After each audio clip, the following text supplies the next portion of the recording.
Bonjour, je m'appelle Shishinyama. J'habite dans la ville d'Osaka au Japon. J'ai été très encouragée pendant la pandémie de coronavirus. Mon mari et moi dirigeons une école qui enseigne l'anglais à Osaka, qui est une ville de 2,7 millions d'habitants au Japon. L'école a été fermée à cause de la pandémie. Mais avant que le gouvernement japonais ait déclaré l'état d'urgence, nous avons fini de mettre en place des cours en ligne. Étonnamment, nous avons réussi à garder 90% de nos étudiants.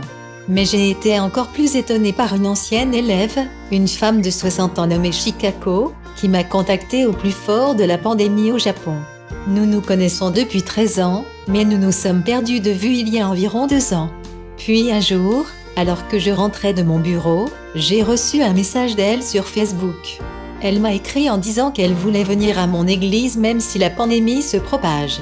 Shikako n'était pas chrétienne. J'ai été surpris qu'elle veuille en savoir plus sur Jésus, et nous avions échangé quelques textos sur le christianisme et sur la façon dont je suis devenu chrétien. Nous avons convenu de nous rencontrer le samedi après le culte du sabbat. Lors de notre rencontre, je lui ai raconté la parabole de la brebis perdue. Elle a écouté attentivement les paroles de Jésus. Elle a été étonnée d'apprendre qu'il y aura plus de joie au ciel pour un seul pécheur qui se repent que pour 99 personnes justes qui n'ont pas besoin de se repentir. Shikako s'est immédiatement identifiée à la brebis manquante.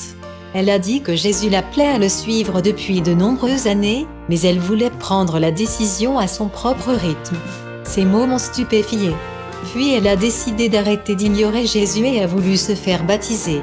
Il m'a semblé évident que le Saint-Esprit avait travaillé sur son cœur, en particulier pendant la pandémie, et j'étais heureux de partager les enseignements et l'amour de Jésus.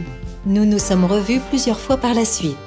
Un sabbat, alors que nous parlions de la raison pour laquelle Jésus est mort sur la croix, elle a été émue par l'histoire du voleur sur la croix qui, à la toute dernière minute, a choisi de mourir en tant que véritable croyant de Jésus.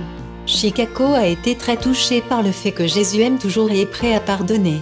Elle a réalisé que même si elle avait essayé de trouver la joie et la paix par elle-même, elle n'était pas satisfaite. La pandémie de coronavirus peut perturber nos vies, mais elle ne peut empêcher Jésus d'attirer les gens à lui. Jésus est à l'œuvre dans nos vies, même si nous ne le voyons pas ou ne le ressentons pas. Jésus nous appelle par notre nom et nous sauvera lorsque nous nous abandonnerons à lui. Que Dieu vous bénisse.